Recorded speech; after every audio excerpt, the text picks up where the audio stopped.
कौन है? कौन है यहाँ? कौन है यहाँ पे? कौन है यहाँ?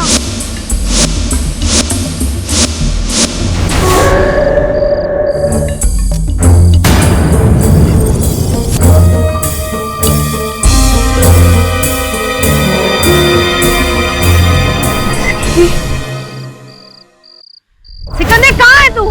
सामने आ। आखिर तूने अपनी औकात दिखाई दी ना सिकंदर। सिकंदर क्या हुआ राधा? ये देखो। राधा चिल्लाओ मत, शो चल रहा है। आपको अपने शो की पड़ी है? 1000 बार मना कर चुकी हूँ सिकंदर को, तब भी वो मेरे पीछे आ रहा है। आज तो उसने हद कर दी। वो मेरे टेंट के अंदर झांक रहा था। क्या? सिकंदर ने ऐसा किया? मेरे सामने लाओ उसे।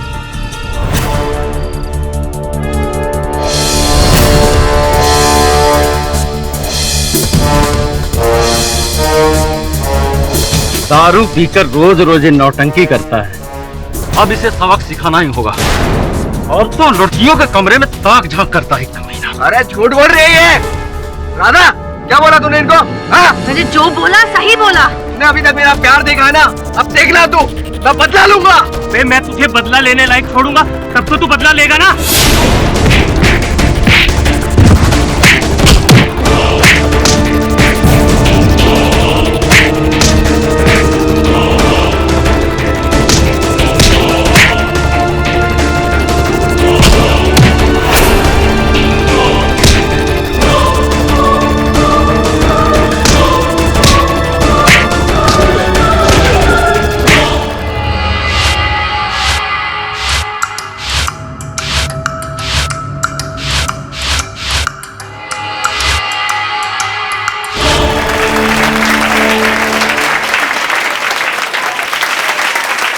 ये जोरदार तालियां इस हमारे कलाकार के लिए। मैं पेश करने जा रहा हूं हमारी सबसे बड़ी शान, जिसकी खूबसूरती पर मर मिटने का दिल चाहता है। सबसे बड़ी कलाकार राधा।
भगवान,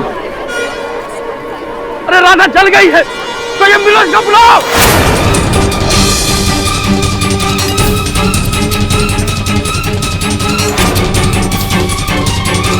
अब बुलाने से कोई फायदा नहीं।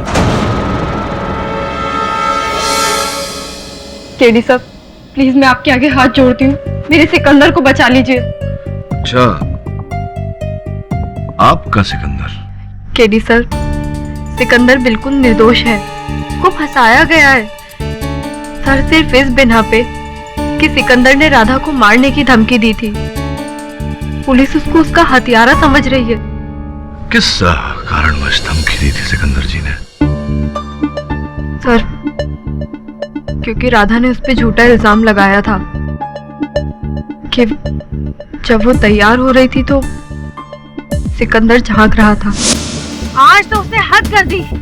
वो मेरे टेंट के अंदर झांक रहा था, जिसकी वजह से गुस्से में आके सिकंदर ने राधा को बहुत भला बुरा कह दिया था। तूने अभी तक मेरा प्यार देखा है ना, अब देखना तू, मैं बदला लूंगा। विचित्र बात है कि आप एक ऐसे व्यक्ति का साथ दे रही हैं जो महिला के कक्ष में ताक झांक करता है। नहीं सर, सिकंदर ऐसा नहीं है। मैं उसे बचपन से जानती हूँ और इसीलिए उसका साथ दे रही हूँ। सर, राधा शो की स्टार थी। उसकी मौत की वजह से तमाशा कंपनी बंद हो जाएगी। इसलिए ये लोग सब गुस्से में आके सिकंदर के ऊपर इल्जाम डाल रहे हैं। तो किस प्रकार से राधा जी स्टार बनी, कैसे करतब दिखाती थी? सर, राधा आग का खतरनाक करतब दिखाया करती थी जो लोगों को बहुत पसंद आता था। और आप क्या करती हैं वह, मतलब किस प्रकार के करतब करती? सर, मैं रस्सी पे चलने का करतब दिखाती हूँ। केली सर, मैं आपके आगे हाथ जोड़ रही हूँ, आप प्लीज सिकंदर को बचा लीजिए। देखिए, आप हाथ मत जोड़िए, मैं मिल लेता हूँ सिकंदर से जाकर। तो तुम उस तमाशे की कंपनी में क्या तुम भी करतब करते हो? नहीं सर, मैं ड्राइवर था। सुना है कि राधा जी के साथ कोई विवाद चल रहा था, तुम्हारा अनबन चल रही थी, किस कारण से था ये? विवाद नहीं था साहब, मैं तो राधा से प्यार करता था, लेकिन वो थी कि मुझे अपनाने के लिए तैयार ही नहीं थी। लेकिन मैंने उसकी हत्या नहीं की साहब, और मुझे जिंदगी भर इसी बात का अफसोस भी रहेगा। उसके साथ जो कुछ भी हुआ वो बिल्कुल सही हुआ, होना ही चाहिए था। अच्छा, तुम्हारे इस नेक सोच के बारे में आगे चर्चा करते हैं। ये बताओ कि वो जो दूसरी लड़की है, क्या नाम है, गुल, उसके साथ भी संबंध है तुम्हारा? किस प्रकार का संबंध है? साहब, मैं और गुल बचपन के दोस्त हैं। हम लोग एक ही मोहल्ले में रहते थे। वो काफी ख्याल रखती है मेरा, और इस कंपनी में नौकरी भी मुझे गुल ने ही दिलवाई थी। अगर तुम निर्दोष हो तो मैं तुम्हें बचा लूंगा, लेकिन अगर तुम मुझसे झूठ बोल रहे हो और मैंने ये पाया कि तुम दोषी हो, तो तुम्हें आजीवन कारावास से कोई नहीं बचा पाए। समझ रहे हो तुम मेरी बात?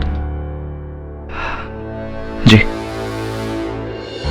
योर ऑनर, आज के समय में प्यार के मायने बदल चुके हैं। प्यार में लोग इतना अंधा हो जाते हैं कि प्यार में नकारे जाने पर अपने प्यार को नुकसान पहुंचाने के लिए भी ये लोग बिल्कुल सोचते नहीं हैं। और ऐसे कई वाकये हमारे सामने आजकल बहुत आ रहे हैं। ये सिकंदर है, तमाशा करने वाली एक कंपनी में ये ड्राइवर की नौकरी करता है, और उसी कंपनी की एक लड़की राधा, जिसकी हत्या का आरोप इस पर है, जिसे ये एक तरफा प्यार करता था। हत्या की शाम को सिकंदर राधा को कपड़े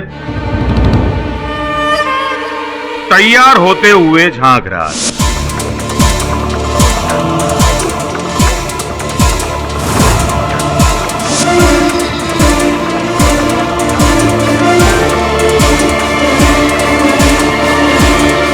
राधा ने इस बात की शिकायत की। सिकंदर को सबके सामने अपमानित होना पड़ा। उसी वक्त सिकंदर ने सबके सामने राधा से बदला लेने की धमकी दी। अभी तक मेरा प्यार देखा है ना, अब देखना तू, मैं बदला लूंगा। उसी शाम को एक तमाशा करते वक्त हादसे के रूप में राधा की हत्या हो गई। योर ऑनर, जिस घटना को हादसे की शक्ल दी गई है, दरअसल वो हादसा नहीं बल्कि एक सोची समझी साजिश है जो इस सिकंदर ने रची थी।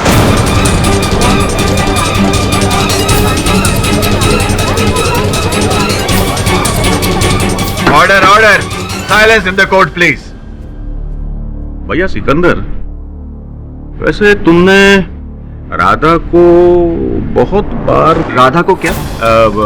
तैयार होते वकील साहब, मैंने अपनी जिंदगी में किसी औरत के साथ ऐसी छिचोरी हरकत नहीं की है, और राधा के लिए मेरा प्यार जिस्मानी नहीं था। हाँ, सच्चा प्यार भाई, बस। योर ऑनर, अब मैं बताता हूं कि ये सिकंदर खान पकड़ा कैसे गया। उस रात सिकंदर नशे की हालत में था, और उसी हालत में राधा की टेंट के बाहर इसका हाथ रुमाल, जिस पर इसका नाम लिखा हुआ है सिकंदर खान SK, वो राधा को उसके टेंट के बाहर से मिला। अब भैया सिकंदर, मुझे ये साफ साफ बताओ कि ये हाथ रुमाल तुम्हारा ही है ना? जी, ये रुमाल मेरा है, लेकिन ये राधा के टेंट के पास कैसे पहुंचा ये बात मैं नहीं जानता। अरे भाई, तुम नहीं जानते तो और कौन जानता है? अच्छा, एक और बात बताओ कि उस रात तुमने राधा को जान से मार डालने की धमकी दी थी ना? योर ऑनर, पता नहीं क्यों अभियोग पक्ष महोदय को ऐसा लग रहा है कि दो व्यक्तियों के बीच झगड़ा होता है तो वो एक दूसरे की जान ले लेते हैं, हत्या कर देते हैं। अगर ऐसा है तो आपके हाथों बहुत पहले मेरी हत्या हो जानी चाहिए थी। हमारा तो प्रतिदिन झगड़ा होता रहता है। I object your honour. Mister Pathak इस केस को बिल्कुल गंभीरता से नहीं ले रहे। केवल इस केस को नहीं देसाई साहब, मैं अपने हर केस को गंभीरता पूर्वक लेता हूँ। योर ऑनर, मनुष्य सामाजिक प्राणी है, आपस में रहता है, साथ साथ रहते हुए लोगों के बीच में बहस हो जाती है, झगड़ा हो जाता है। इसका यह अर्थ नहीं कि एक दूसरे की हत्या कर दें। ना, आप सही कह रहे हैं केडी साहब, लेकिन दारू पीकर धमाल करना ये तो सिकंदर की आदत है। मारपीट, लड़ाई झगड़ा करने वाले को क्या आप सामाजिक कहेंगे? हैं? योर ऑनर, पुलिस रिकॉर्ड ये कहता है कि ये सिकंदर बहुत ही हिंसक प्रवृत्ति का आदमी है। पहली एफआईआर में यह लिखा है कि दारू पीकर इसने एक बार में 2 आदमी की टांगे तोड़ दी। दूसरी में यह लिखा है कि किसी बात पर इसने अपने ही मालिक को बहुत मारा।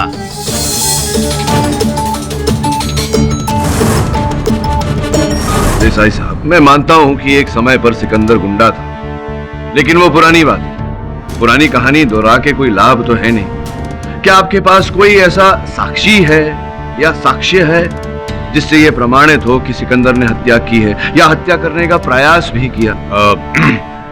देखिए पाठक साहब, इस वक्त तो मेरे पास कोई सबूत नहीं है। इनके पास कोई सबूत नहीं है?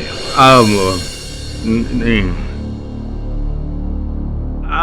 हाँ योर ऑनर, लेकिन मेरे पास एक सबूत है जिसकी वजह से यह साबित हो जाएगा कि राधा की हत्या की साजिश सिकंदर ने ही रची थी। योर ऑनर, सबसे पहले मैं अदालत को यह बताना चाहता हूं कि जो करतब करते समय राधा की हत्या हुई, वो करतब करते कैसे।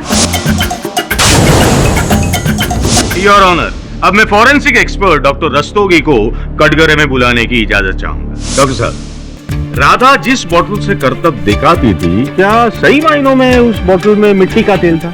नहीं, उस बोतल में मिट्टी का तेल नहीं बल्कि डीजल था।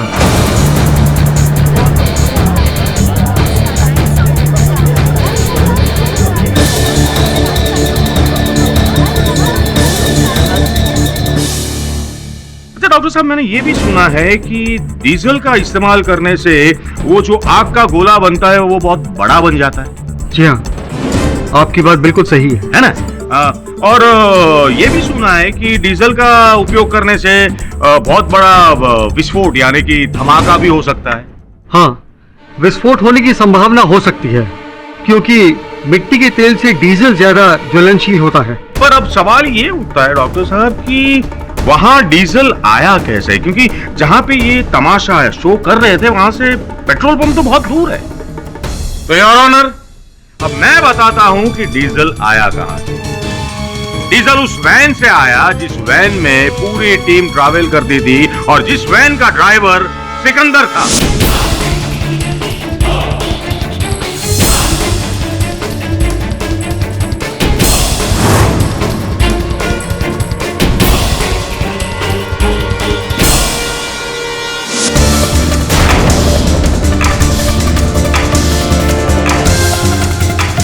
थैंक यू डॉक्टर साहब, आप जा सकते हैं। नहीं नहीं डॉक्टर साहब, एक मिनट। डॉक्टर साहब, ये बताइए कि जिस बोतल की बात आप कर रहे थे, क्या उस बोतल पर से सिकंदर की उंगलियों के छाप प्राप्त हुए हैं? अच्छा केडी साहब, तो अब इस बात पर आप बहस करना चाहते हैं? केडी साहब, इतनी बड़ी साजिश रचने वाला ये सिकंदर बोतल पकड़ते वक्त क्या उसने हाथ में ग्लव्स नहीं पहने होंगे? हाँ, निशान कहां से होंगे? आप बताइए, उस बोतल पर से उंगलियों के छाप प्राप्त हुए थे, बताइए किसके थे? हमें बोतल पर 2 लोगों के उंगलियों के निशान मिले हैं। एक तो राधा के, जो उस बोतल को इस्तेमाल कर रही थी, और दूसरे उंगलियों के निशान हमें गट्टू के मिले हैं।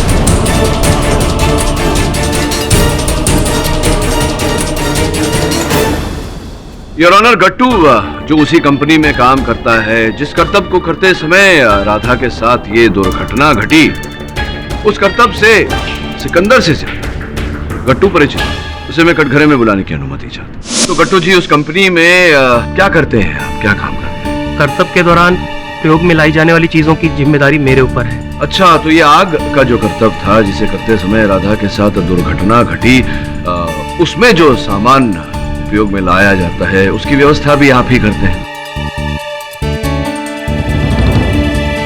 इसका यह अर्थ हुआ कि उस बोतल में मिट्टी के तेल की जगह डीजल भी आप ही ने डाला।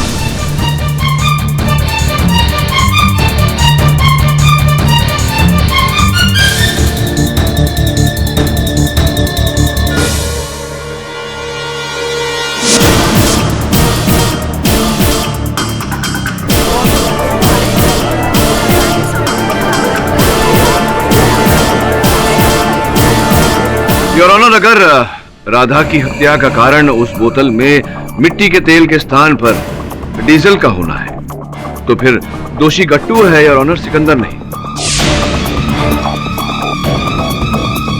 क्योंकि उस बोतल में डीजल गट्टू ने डाला। गट्टू राधा को क्यों मारेगा? राधा को मारने में उसका क्या फायदा? केडी साहब, बेवजह किसी को कोई मारता नहीं है। देसाई साहब, कारण है गट्टू के पास राधा की हत्या करने का।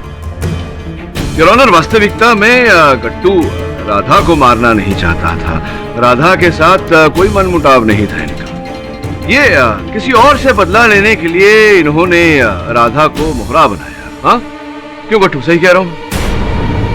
केडी साहब, आप क्या बोल रहे हो? आपको पता है कुछ?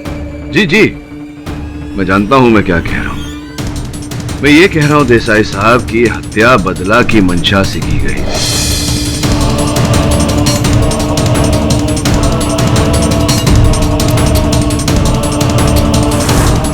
और ये बदला गट्टू राधा से नहीं, सिकंदर से लेना चाहते। I object your honour. K साहब पूरे केस का रुख ही बदल रहे हैं। योर ऑनर, मोहन दादा जो उसी कंपनी में साज सज्जा और श्रृंगार का कार्य संभालते हैं, उन्हें मैं कटघरे में बुलाने की अनुमति चाहता हूँ। अनुमति है? मोहन दादा, आप इस कंपनी के सबसे पुराने कार्यकर्ता हैं। स्पष्ट है कि आप सबके व्यवहार से भली भांति परिचित होंगे। जी, मैं पिछले 20 सालों से इस कंपनी से जुड़ा हुआ हूँ और ये कंपनी बिल्कुल मेरे घर जैसी है और घर के हर सदस्यों से हर कोई भली भांति परिचित तो होता ही है ना सर।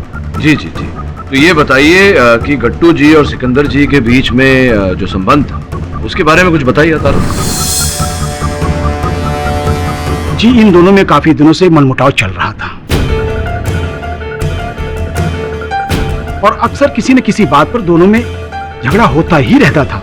लेकिन ये झगड़ा अक्सर हाथापाई तक ही सीमित था, क्योंकि सिकंदर अधिक शक्तिशाली है और गुस्सैल भी, इसलिए सिकंदर गट्टू पर हमेशा भारी पड़ता था।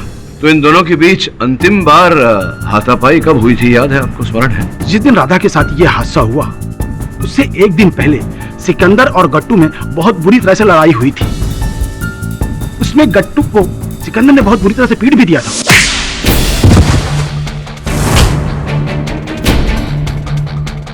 किसी ने भी बीच बचाव करने की हिम्मत नहीं थी, क्योंकि हर कोई सिकंदर के गुस्से को अच्छी तरह से जानता था।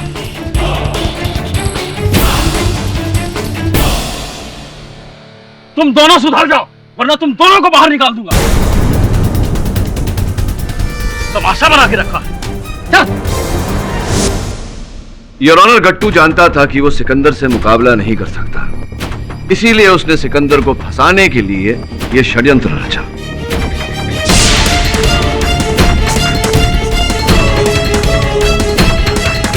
सिकंदर ने राधा को जान से मार देने की धमकी दी थी और इसी बात का लाभ उठाते हुए गट्टू ने राधा को मारने की योजना बनाई। उसने उस बोतल में से मिट्टी का तेल निकालकर उसमें डीजल डाला। जज साहब, ये झूठ है। मैंने बोतल में मिट्टी की तेल की जगह... ऑर्डर ऑर्डर, आपको जो कुछ भी कहना है कटघरे में आके कहिए। मैंने बोतल में मिट्टी के तेल की जगह डीजल जरूर भरा था, लेकिन मैंने राधा का खून नहीं किया। जज साहब, उस दिन अचानक से मिट्टी का तेल खत्म हो गया और करतब दिखाना जरूरी था, इसलिए मैंने ये सब किया और मैंने राधा को सब कुछ सच बता दिया था। आपको क्या लगता है, जब राधा ने डीजल मुंह में डाला होगा तो क्या उसे पता नहीं चला होगा? वो चाहती तो करतब दिखाने से मना भी कर सकती थी। और जज साहब, उसके लिए कोई नई बात नहीं थी। आज से पहले भी वो कई बार ये सब कर चुकी थी।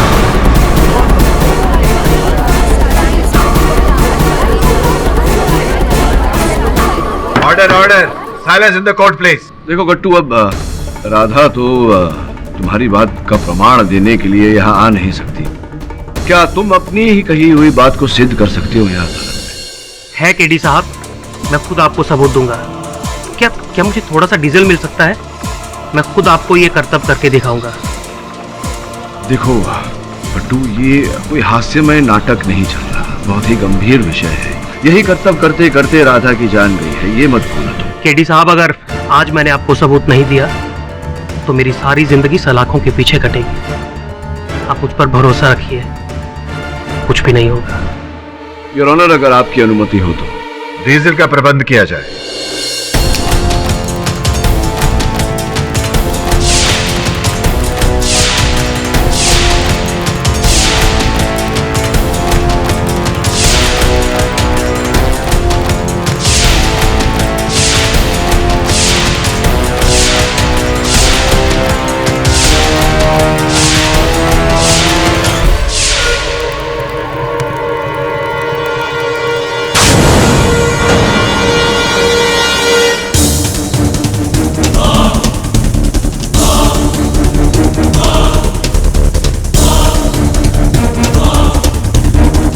केडी साहब, अब तो आपको विश्वास हो गया ना कि ये करतब करने से कोई मरता नहीं। मैंने तो ये सब राधा जी को देख देख कर सीखा है। राधा जी तो इस करतब में एक्सपर्ट थी, उन्हें कुछ कैसे हो सकता था। इस अदालत में यह साबित हो चुका है कि मिट्टी के तेल की जगह डीजल का प्रयोग करने से कोई भी जानलेवा हादसा नहीं हो सकता है। इसलिए इस अदालत को जब तक हादसे के सही वजह मालूम नहीं होते तब तक यह अदालत कोई भी निर्णय नहीं ले सकती है। मैं कल तक के लिए अदालत को बर्खास्त करता हूं। क्यों तुमने मुझे सिकंदर की सच्चाई से अनजान रखा? क्यों नहीं बताया कि वो हिंसक प्रवृत्ति का व्यक्ति है, उसके विरुद्ध एफआईआर दर्ज है पुलिस में? ये सब बताना चाहिए था तुम्हें। केडी सर, मैं सिर्फ इतना जानती हूँ कि सिकंदर ने राधा का खून नहीं किया। हाँ, वो थोड़ा गुस्सैल है, लेकिन मैं उसे बचपन से जानती हूँ, वो किसी का खून नहीं कर सकता। सर प्लीज आप मेरी बात पर यकीन करिए। सर, ये टेंट के अंदर की तस्वीर है। सर, हादसे के बाद पुलिस ने टेंट को सील कर दिया था, इसलिए टेंट वैसा ही है जैसे उस रात था। सर, मुझे उस टेंट में कुछ नहीं मिला, इसलिए ये तस्वीरें मैंने खींच ली। क्या हुआ सर? आइए, ओके, सब ठीक है? एक और वो लड़की गुल है जो सिकंदर से इस हद तक प्रेम करती है कि उसको बचाने का हर प्रयास कर रही है। यानी कि प्रेम एक जीवन बचाने का प्रयास कर रहा है। दूसरी ओर सिकंदर है जो राधा से प्रेम करता था, जिस पर राधा की हत्या का आरोप है। यानी कि प्रेम के चलते हत्या का आरोप। बहुत बड़ी गुत्थी हो रही है। सर, अब हमें क्या करना होगा? करना क्या होगा ये तो तभी पता चलेगा जब ये पता चलेगा कि राधा की मृत्यु का कारण क्या है, जो हमें सिर्फ डॉक्टर रस्तोगी बता सकते हैं।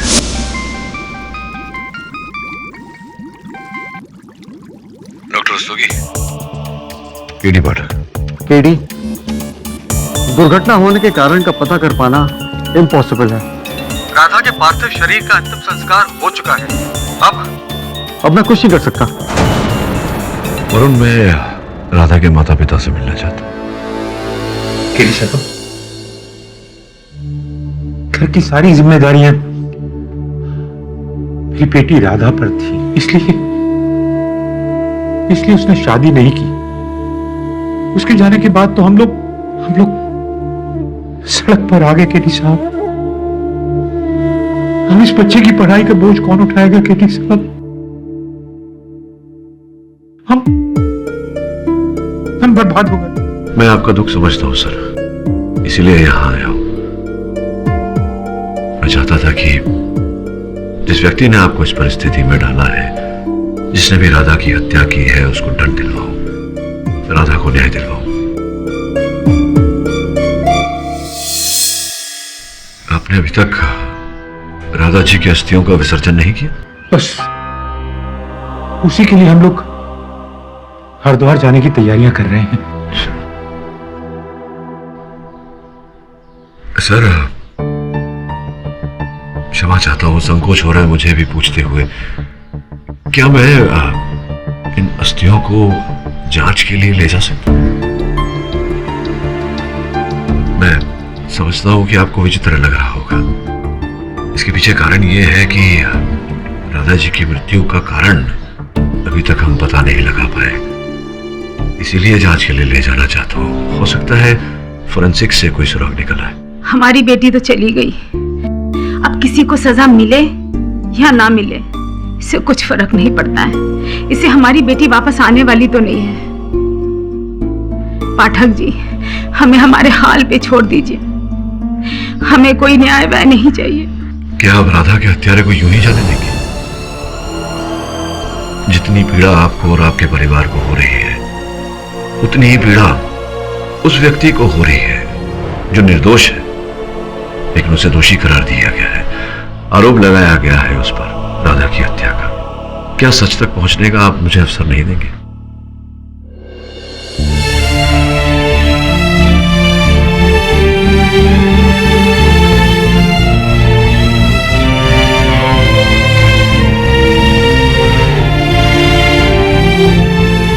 केडी साहब, मैं चाहता हूं कि मेरी बेटी के हत्यारों को कड़ी से कड़ी सजा मिले।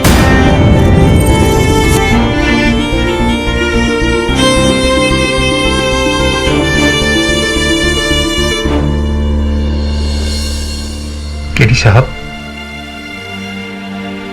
मेरी बेटी गणपति जी को बहुत मानती थी। इस मूर्ति को हमेशा अपने साथ रखती थी। हर परफॉर्मेंस से पहले वो उन्हें अपने माथे पे लगाती थी।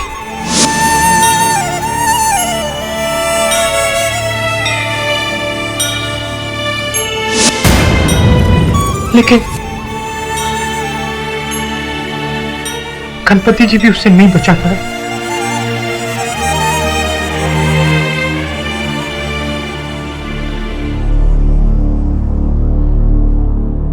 केडी साहब, ये गणपति जी की मूर्ति राधा के टेंट से मिली थी। पुलिस ने पंचनामा करने के बाद उसकी व्यक्तिगत चीजें सब वापस कर दी। टेंट के पास मिली। योर ऑनर, ये मुकदमा और मुकदमों से अलग है। इस केस में मृत्यु का कारण एक दुर्घटना है। अदालत के पिछले सत्र में मृत्यु के कारणों को लेकर तर्क वितर्क हुआ, लेकिन कोई परिणाम सामने नहीं आ पाया। इसीलिए मैंने राधा जी की अस्थियों का फिर से परीक्षण करवाया। डॉक्टर साहब, कृपया अदालत को बताइए कि आपकी जांच में क्या तथ्य सामने आए।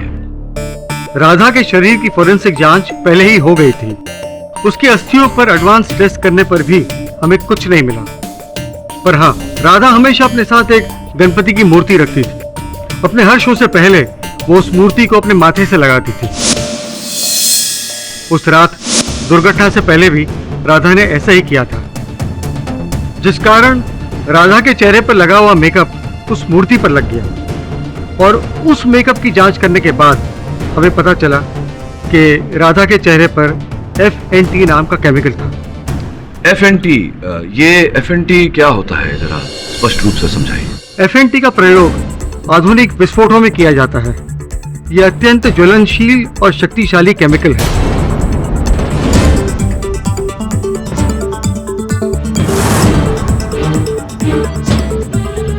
आग के कारण राधा के शरीर में सबसे ज्यादा नुकसान उसके चेहरे को पहुंचा था। इस आधार पर हम ये कह सकते हैं कि उसके चेहरे पर ये FNT केमिकल लगा हुआ था। ऑब्जेक्शन योर ऑनर, ये FNT या जो भी केमिकल है, तो प्रश्न ये है कि ये राधा के चेहरे तक पहुंचा कैसे? अभी अदालत के सामने गुड्डू ने जो करतब करके दिखाया, जो उसके कहने के मुताबिक वो राधा जितना एक्सपर्ट नहीं है, फिर भी उसके चेहरे या शरीर के किसी भी अंग पर आग नहीं लगी, तो प्रश्न ये है कि ये आग राधा के चेहरे तक पहुंची कैसे? योर ऑनर, मैं जानता था कि अदालत में यह प्रश्न अवश्य उठेगा, और इस प्रश्न का उत्तर मैं एक प्रयोग द्वारा देना चाहूंगा। Permission granted.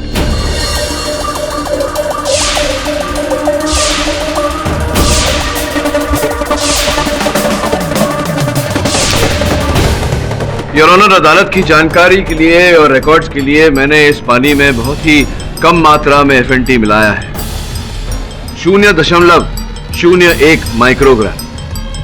कागज को मैं अब इस पानी में डुबोता हूं और भिगोता हूं।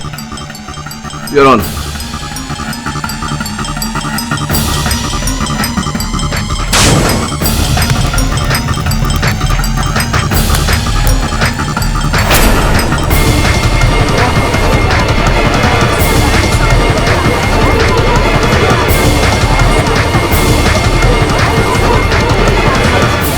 Order, silence in the court please. Your honour, doctor साहब अब इस थ्योरी को विस्तार में समझाएंगे। डॉक्टर साहब प्लीज। FNT एक ऐसा ज्वलनशील केमिकल है जिसे आग के सीधे संपर्क में आने की जरूरत नहीं है। इसे जलने के लिए 60 डिग्री टेम्परेचर की जरूरत होती है। योर ऑनर, जिस समय राधा करतब दिखा रही थी उसके आसपास का तापमान अधिक बढ़ गया था। तापमान 60 डिग्री के ऊपर जाते ही राधा के चेहरे ने आग पकड़ ली, क्योंकि उसके चेहरे पर अधिक मात्रा में ये रसायन लगा था। अभी अभी आपने इस प्रयोग में देखा कि इतनी कम मात्रा में भी ये रसायन कितना खतरनाक हो सकता है। डॉक्टर रस्तोगी, ये केमिकल इतना खतरनाक है तो फिर ये मुलजिम के पास पहुंचा कैसे? भाई ऐसा तो नहीं है कि ये सब्जी की तरह है कि मार्केट में कहीं भी मिल जाए, है? आप ठीक कह रहे हैं, पर ये हमारा दुर्भाग्य है कि काले बाजार में इस तरह की घातक चीज उपलब्ध है और थोड़े से ज्यादा दाम देने पर ये किसी को भी आसानी से मिल सकती है। योर ऑनर, प्रश्न ये उठता है कि राधा जी के मुख पर ये FNT आया कैसे, पहुंचा कैसे? अब स्वयं तो वो इतना ज्वलनशील पदार्थ अपने मुख पर लगाएगी नहीं। इसके बारे में जानकारी प्राप्त करने के लिए मैं गुल, जो उसी कंपनी में है, उनकी सहेली थी, उन्हें मैं कटघरे में बुलाने की अनुमति चाहता। योर ऑनर, गुल उसी तमाशे में करतब दिखाती है। राधा जी के करतब इनके करतब से जरा विपरीत है। जहां राधा जी आग से खेलती थी वहां गुल रस्सी पर चलती हैं। ये बताइए कि राधा जी मंच पर जाकर करतब करने से पहले क्या उनकी चर्या रहती थी, क्या क्या करती थी? खुद को तैयार करने में वो सबसे ज्यादा समय लगाया करती थी। फिर उसके बाद अपने बाल अच्छे से बांध लिया करती थी। फिर स्टेज पे जाके परफॉर्मेंस देती थी। लेकिन हाँ, उससे पहले वो अपना मेकअप बहुत अच्छे से करती थी। सबसे ज्यादा समय ही वो मेकअप में लगाया करती थी। सबसे अधिक समय योर ऑनर राधा जी को श्रृंगार करने में लगता था। उनके कक्ष से हमने उनका मेकअप का सामान प्राप्त किया, जिसके फोरेंसिक्स जांच के बाद ये पता चला है कि भारी मात्रा में उसमें FNT रसायन मिला हुआ था। योर ऑनर, फोरेंसिक्स की रिपोर्ट आपकी मेज पर है।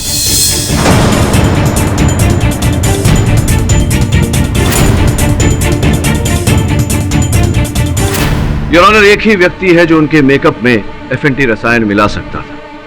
मैं मोहन दादा को एक बार फिर से कटघरे में बुलाने की अनुमति चाहता हूं। राधा जी के साथ आपका जो संबंध था उसके बारे में जरा अदालत को बताइए। केडी सर, मैं केवल सिर्फ और सिर्फ अपने काम पर ध्यान देता हूं। मुझे किसी से भी किसी प्रकार का संबंध स्थापित करने में कोई दिलचस्पी नहीं है।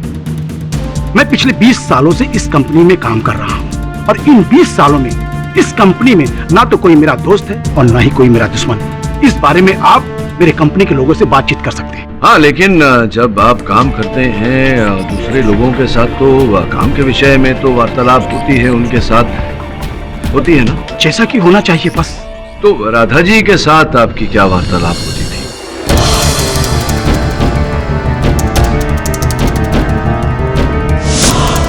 क्या ये सच नहीं है कि राधा जी और आपकी बिल्कुल नहीं बनती थी और कोसती थी वो आपको? इस बात को लेकर कई बार आप दोनों के बीच बहस भी हुई है, झगड़ा भी हुआ है। केडी सर, आपकी जानकारी बिल्कुल सही है। राधा हमेशा मेरे काम में कोई न कोई नुक्स निकालती ही रहती थी। इसीलिए उन्होंने आपको उनका मेकअप करने से भी मना कर दिया था, यहाँ तक कि उनके टेंट में घुसने तक की आज्ञा नहीं थी। केडी साहब, आप ही ने कहा था कि दो लोगों के बीच में झगड़ा या बहस हो जाए तो इसका मतलब ये नहीं कि वो दूसरे का खून कर दे। भूल गए आप? योर ऑनर, मोहन दादा अदालत से कुछ छिपा रहे हैं। राधा की अवहेलना के कारण इनकी 20 साल की नौकरी से इनके हाथ धोने की नौबत आ गई। राधा इनकी जगह में, इनके स्थान पर अपने भाई को रखना चाहती थी और इस बात का आग्रह उन्होंने नाटक कंपनी के मैनेजर गोविंद से भी किया। गोविंद जी ने अपने लिखित बयान में कहा है कि न चाहते हुए भी उन्हें ऐसा करना पड़ रहा था, क्योंकि राधा जी उस नाटक टोली की बहुत चहेती थी। योर ऑनर, मोहन दादा के पास अपनी नौकरी बचाने का एक ही उपाय था कि वो राधा जी की हत्या कर दें, और ऐसा इन्होंने किया। पाठक साहब, अभी अभी आपने कहा कि मोहन दादा को राधा के टेंट में जाने की भी परमिशन नहीं दी, तो वो केमिकल बॉटल में कैसे डाल सकते हैं? अब आपके इस प्रश्न का उत्तर वहां के मैनेजर गोविंद जी देंगे। गोविंद जी, कृपया अदालत को बताएं कि आपकी कंपनी में जो श्रृंगार का सामान आता है, इसकी जिम्मेदारी, इसका उत्तरदायित्व किसका है? जी, हमारी कंपनी में सारा श्रृंगार का सामान खरीदने की जिम्मेदारी मोहन दादा की है। धन्यवाद। योर ऑनर, देसाई साहब के प्रश्न का उत्तर यह है कि उस मेकअप के बोतल में FNT रसायन मिलाने के लिए मोहन दादा को राधा जी के टेंट में जाने की आवश्यकता ही नहीं थी। जब वो बोतल राधा जी के पास पहुंची, उसमें FNT रसायन पहले से ही उपस्थित था।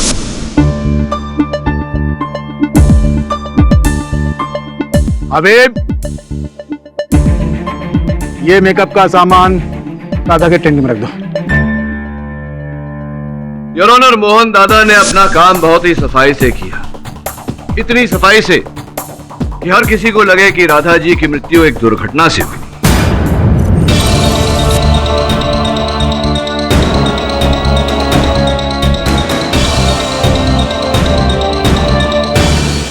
ये क्या बकवास कर रहे हैं आप?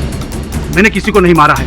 आपको ऐसा इसलिए लग रहा है क्योंकि राधा की वजह से मेरी नौकरी जा रही थी, इसलिए आप समझ रहे हैं कि मैंने राधा की हत्या कर दी। और आपको मैं ये बता दूं कि मुझे एक अच्छी नौकरी मिल गई है, जो मैं अगले हफ्ते ज्वाइन करूंगा। योर ऑनर, मुझे एक टीवी सीरियल बनाने वाली कंपनी में काम मिल गया है। आप कहें तो मैं उनका एग्रीमेंट लेटर और उनका अपॉइंटमेंट लेटर आपको दिखा सकता हूं। और ये काम मुझे राधा की मौत से कई दिन पहले ही मिल चुका था। मैं तो बस केवल ये तमाशा खत्म होने का इंतजार कर रहा था, और इस विषय में मैं गोविंद जी से भी बात करने वाला था। केडी साहब, एक टीवी शो में काम करना और एक तमाशा कंपनी में काम करने से कहीं अधिक सम्मानजनक है। और जिंदगी में मुझे पहली बार यह सुनहरा मौका दिया है अपना जीवन संवारने के लिए। अब ऐसी हालत में आप ही बताइए, मैं कैसे किसी का खून कर सकता हूं? केडी साहब, मैंने आपका बहुत नाम सुना था और आपके प्रति मेरे मन में बहुत इज्जत थी। मैं आपसे माफी चाहता हूं कि आज आपकी समय बिल्कुल गलत है, मतलब गलत है। मैंने किसी का खून नहीं किया है। योर ऑनर, केडी साहब फिर से एक बार हत्या का कारण साबित करने में असफल रहे। अगर ऐसा ही चलता रहा तो अदालत कोई नतीजे पर पहुंच ही नहीं पाएगी, है ना? आप बिल्कुल ठीक कह रहे हैं। आप ऐसे तर्क प्रस्तुत क्यों नहीं करते हैं जिससे अदालत को निर्णय लेने में आसानी हो? यह अदालत दोपहर के विश्राम के लिए स्थगित की जाती है। तो मोहन दादा ने अदालत में जो कुछ भी कहा वो सच कहा है। उनके पास बहुत अच्छी जॉब है जो उन्हें राधा की मौत से कई दिनों पहले मिली थी। हाँ, मैं समझ गया हूँ वरुण की मेरे मन में मोहन दादा के लिए जो धारणा थी वो गलत थी। लेकिन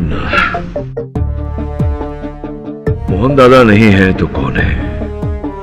कौन है वो व्यक्ति जिसके पास अवसर था राधा के टेंट में जा करके उनके श्रृंगार के सामान में वो रसायन मिलाने का? वो राधा के टेंट की तस्वीर है फाइल में? जी।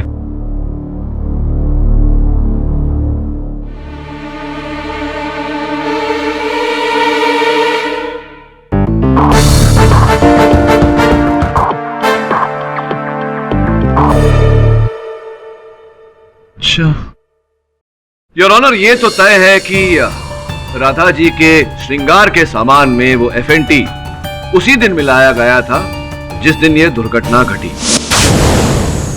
उस दिन के घटना क्रमांक को एक बार फिर से दोहराते हैं। टेंट में तैयार हो रही राधा जी को यह आभास हुआ कि कोई उन्हें तैयार होता हुआ देख रहा है।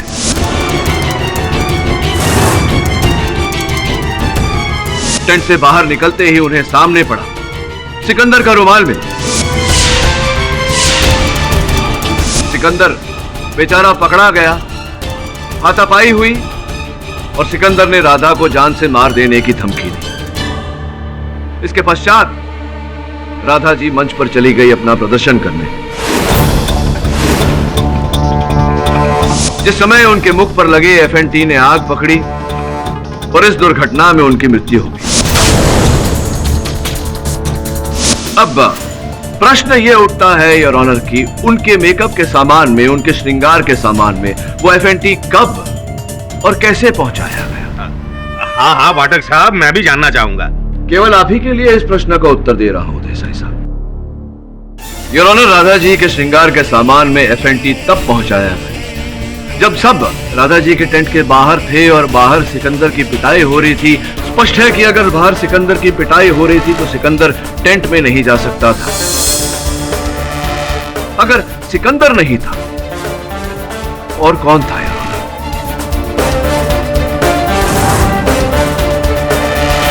जिसका यह अर्थ निकलता है कि राधा जी को जब आभास हुआ कि कोई उन्हें तैयार होता हुआ देख रहा है, वो व्यक्ति सिकंदर नहीं था यार, बल्कि हत्यारा था।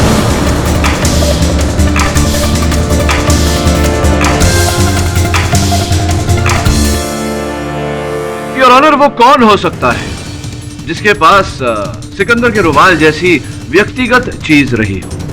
और क्या उस रुमाल को वहां डालकर वो सिकंदर को फंसाना चाहता था? एक मिनट पाठक साहब, तो फिर सिकंदर का रुमाल वहां पर कैसे पहुंचा?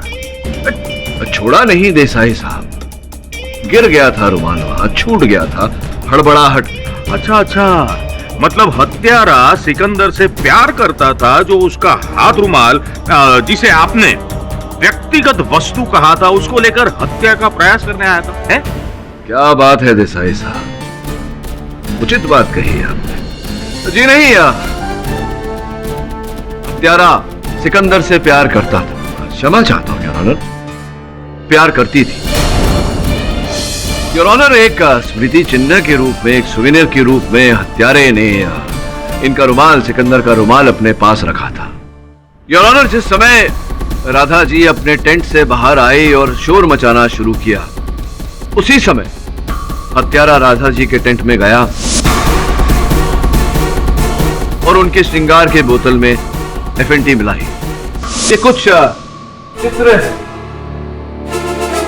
राधा जी के मृत्यु के बाद लिए गए उनके टेंट के चित्र है योर ऑनर। योर ऑनर, अक्सर कहा जाता है कि हत्यारा कोई न कोई सुराग अवश्य छोड़ जाता है। इन दृश्यों को आप अगर ध्यान से देखें तो देखेंगे कि टेंट के द्वार पर वेलक्रो लगा हुआ है योर ऑनर, और उस वेलक्रो पर एक महिला के बाल लगे हुए। योर ऑनर, इस चित्र को देखने से पता चलता है कि जो बाल वहां वेलक्रो में लगे हुए हैं वो बिल्कुल सीधे बाल हैं। राधा जी के बाल घुंघरेले थे योर ऑनर। उस कंपनी में दो ही महिलाएं थी, राधा जी और गुल। गुल, मैं जानता हूं कि आप बहाने बना सकती हैं कि वो बाल मेरे नहीं हैं, वो बाल कभी और लगे होंगे, लेकिन ऐसा कहने से पहले, बहाने बनाने से पहले मैं आपको बता देना चाहता हूं कि आपके बाल टेंट के उस द्वार से निकाल के फोरेंसिक्स की जांच के लिए भेज दिए गए हैं। प्रिलिमिनरी रिपोर्ट ये कहती है कि वो बाल आप ही के। दूसरी बात, वो टेंट नया नया आया था वहां, और जब से वो टेंट वहां लगा था, क्योंकि आपकी राधा जी के साथ बनती नहीं थी, आपको उस टेंट में जाने की अनुमति नहीं थी। जब आप टेंट के अंदर ही नहीं गए तो बाहर निकलते वक्त आपके बाल वहां कैसे लग सकते हैं? कहना चाहती हैं आप कुछ न्यायाधीश महोदय?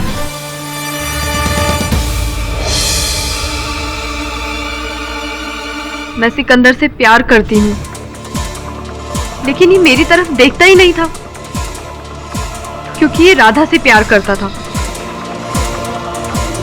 जज साहब, मैं सिकंदर को बचपन से जानती हूँ। मैं इससे शादी करना चाहती थी, घर बसाना चाहती थी, लेकिन राधा ने मेरे सारे सपने तोड़ दिए। उसकी गलती की सजा सिर्फ मौत थी, जो मैंने उसे दे दी।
हाँ, ये हत्या मैंने की है।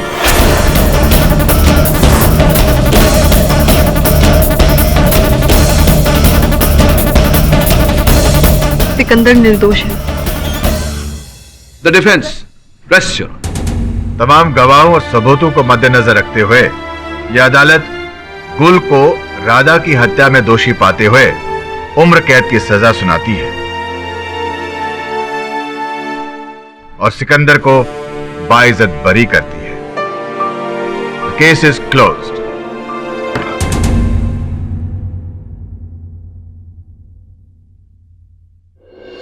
भले।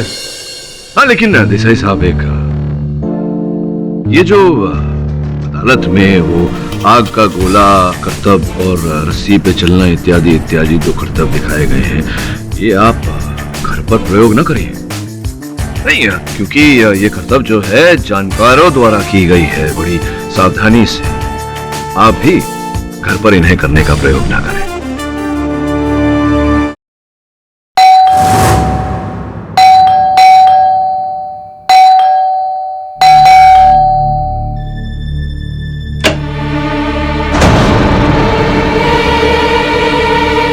कितनी देर से घंटी मार रहा हूं, दरवाजा क्यों नहीं खोला? वो मैं किचन में आइंदा से 1 घंटी, सिर्फ 1 घंटी बजाऊंगा। अगर दरवाजा नहीं खोला तो अभी बैग तो ठीक से पकड़। अरे अब खड़ी खड़ी मेरा मुंह क्या देख रही है? बैग रखो, जैकेट पानी क्या मिल रही है? तब दिमाग खराब करके रखती, काम की ना काज की। शालिनी, शालिनी, अरे ठीक से घर नहीं संभाल सकते क्या आप? अरे यार, कितना टाइम हो गया, मुझे लगता है आज तो आधा मैच निकल गया होगा। देखिए भाई, कितने रन बनाए। सुकून से मैच देखेंगे अभी। हाँ, मारो मारो मारो मारो। ये चौका, शाबाश शाबाश शाबाश। एक और चौका, मारो मारो मेरे शेरों, शाबाश।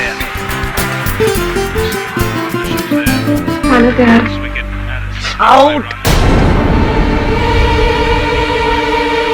मूड खराब कर दिया ना पूरा। थोड़ी देर सुकून से बैठ के मैच नहीं देख सकता? तुम आई और तुम्हारी मनोजत लगी, बेचारा सेंचुरी पे था, 1 रन से आउट हो गया।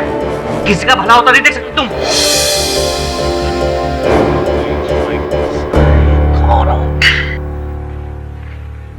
मैंने सोचा खाना तैयार था तो परोस देती, फिर बर्तन साफ कर देती। आराम करना है? दिन भर क्या करती हो तुम? दिन भर आराम कर करके तुम्हारा जी नहीं भरता? एक दिन आदमी घर पे जल्दी आ गया, थोड़ी देर सुकून से टीवी देख लिया तो तुम्हारे कलेजे में जन्म बच गई। अरे तुम तो बैठी रहती हो यहाँ पर आराम से घर में। अरे तुमको क्या पता आदमी कितना काम करता है बाहर गधे कितना, तब जाके 4 पैसे आते हैं। अब मेरा मुंह क्या देख रही हो? बताओ ना, क्या बना है खाने में? आलू की सब्जी। आलू की?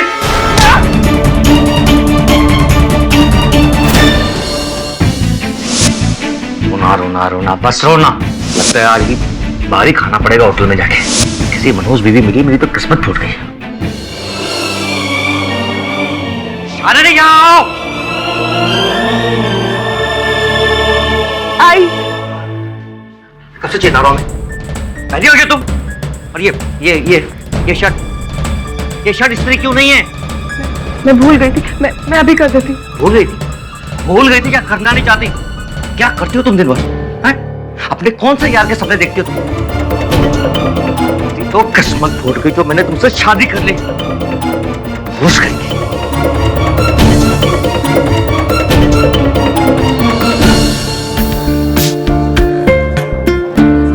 क्या तू मुझे धमकी दे रहा है? मुझे? अबे तू मेरा बाल भी बांका नहीं कर सकता। और सुन, होगा वही जो मैं चाहूंगा और तू वही करेगा जो मैं कहूंगा तुझे करने के लिए। तेरी जान मेरी मुट्ठी में है। मैंने मुट्ठी कस दी ना तो जान से जाएगा। बोलना नहीं इस बात को, समझा क्या? चला फोन रख।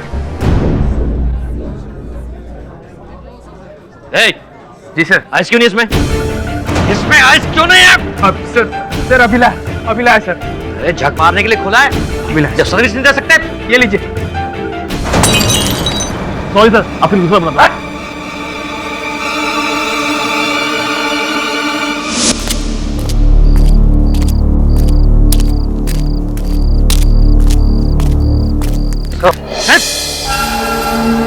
सब बहुत भूख लगी है सब, कुछ पैसा दे दो साहब। अरे भिखारी, तुझे इस पार्किंग लॉट में आने किसने दिया? अबे हट, तो मार खाएगा, हट।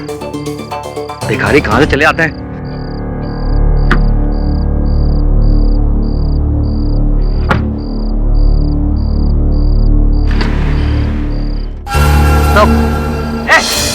आ गया, कुछ तो दे दो साहब। जा तू यहाँ से। साहब कुछ तो दे दो। भिखारी कहीं का।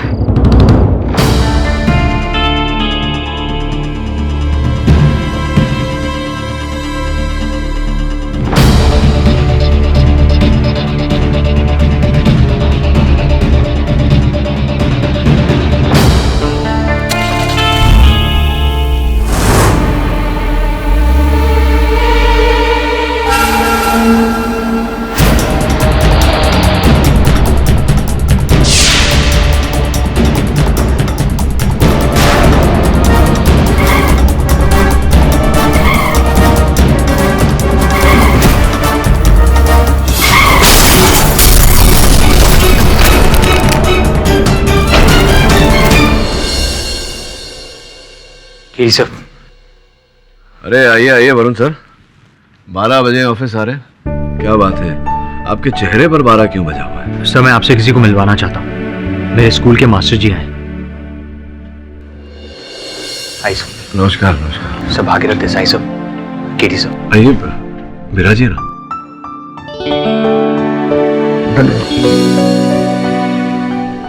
बड़ा भाग्यशाली है वरुण कि इनके मास्टर जी अभी भी इनके साथ हैं। बरसों से मैं अपने मास्टर जी को खोजने का प्रयास कर रहा हूँ, पर दुर्भाग्यवश मिले नहीं। चाहे नहीं बेटा, रहने दो, मैं आपसे मदद मांगने आया हूँ। जी कहिए ना, क्या कर सकता हूँ? एक्चुअली मास्टर जी गुजरात के जामरावल गांव से आए। इनकी बेटी शालिनी जी पर उनके पति हेमंत त्रिवेदी के खून का इल्जाम लगाया गया है। आपकी सुपुत्री का ससुराल वही है गुजरात में? लगन के बाद मेरी बेटी जमाई जी के साथ रहने के लिए मुंबई में ही आ गई थी, लेकिन मेरी बेटी अपने पति का खून नहीं कर सकती। मास्टर जी कई बार ऐसा हुआ है कि घरेलू झगड़ों में क्रोध के कारण या अकस्मात ऐसी घटना घट जाती है। आपको पूरा विश्वास है कि मैंने अपनी बेटी को जो संस्कार दिए उन पर मुझे पूरा भरोसा है। मेरी बेटी में बहुत सहनशक्ति, वो ऐसा कदम कभी नहीं उठा सकती, कभी भी नहीं। बचा लीजिए शालिनी को। आप धीरज रखिए मास्टर जी, आपके संस्कारों का आदर करता हूं मैं मिलने चला जाता हूं आपकी सुपुत्री से, और अगर उनके दोषी होने में जरा सी भी शंका है तो मैं अदालत में उन्हें निर्दोष साबित कर दूंगा। आप बिल्कुल निश्चिंत रहिए।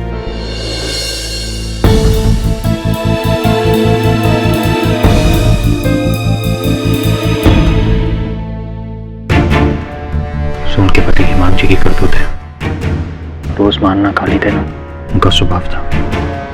दाते तो शालिनी जी के धैर्य की।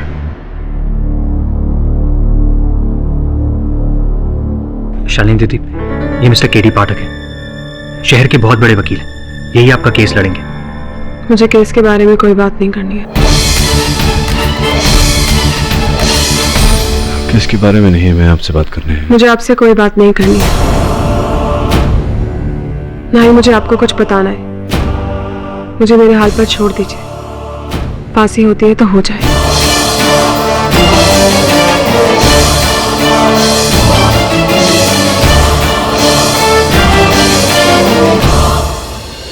सॉरी सर, इसलिए कह रहा था कि इनसे मिलने का कोई फायदा नहीं होगा। जब पुलिस ने इन्हें गिरफ्तार किया तब ये चुप थी, खून का इल्जाम लगा तब भी। लेकिन सर मुझे पूरा यकीन है ये निर्दोष है। इस यकीन को प्रमाणित कर पाएगा वरुण? यकीन शब्द का प्रयोग सोच समझ कर करना चाहिए। मुझे लगता है इनकी चुप्पी के पीछे कोई बहुत बड़ा रहस्य है। योर ऑनर, वैसे देखा जाए तो ये केस ऊपर से बहुत ही सिंपल है।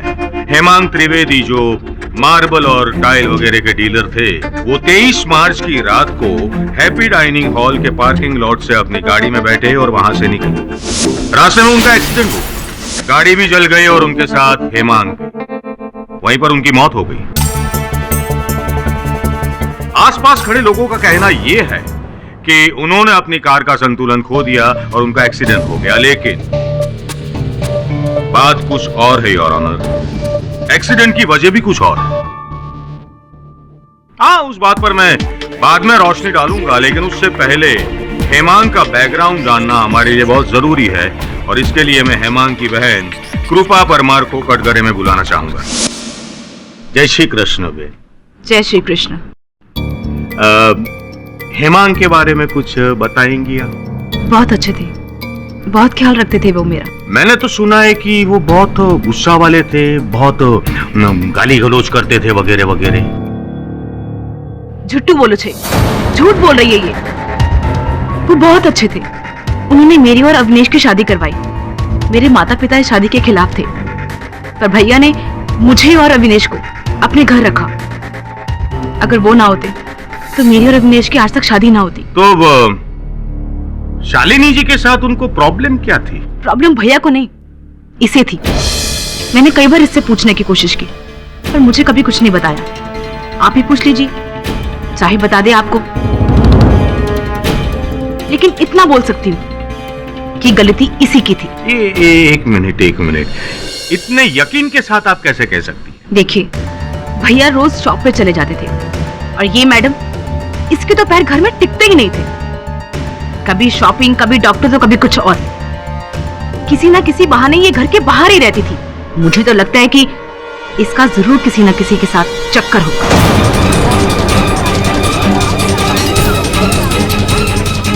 શું વાત કરો છો તમે? क्या बोल रही हैं आप? भैया ने मरने के 2 दिन पहले नई गाड़ी खरीदी थी। हम दोनों भाई बहन बहुत खुश थे, पर इसे तो हमारी खुशी में शामिल होना ही नहीं था। आई आधे घंटे बाद हाथ में सब्जी का थैला लिए हुए। भैया, आज मुझे ना आप पे बहुत गर्व है। आपने ये नई कार लेके ना अपना सपना पूरा कर दिया। बहुत खुश हूँ मैं आपके लिए। आप देखना, चुन चुन के चीजें लेके आई हूँ, सजाऊंगी इनको। दूर खड़ी रही मुंह फुलाए हुए। सब भी तो सिर्फ एक बहाना था। गई होगी अपने बॉयफ्रेंड के साथ जलसा करने के लिए। अरे रे रे, हे भगवान, आऊ करूँ हमने? हाँ? अच्छा, मुझे एक बात बताओ कि आपको यकीन है कि आपके भाई का खून इसी ने किया होगा? हाँ, तो इसी ने ही किया है। पूरे विश्वास के साथ मुझे पता है, और वो भी पूरी प्लानिंग के साथ।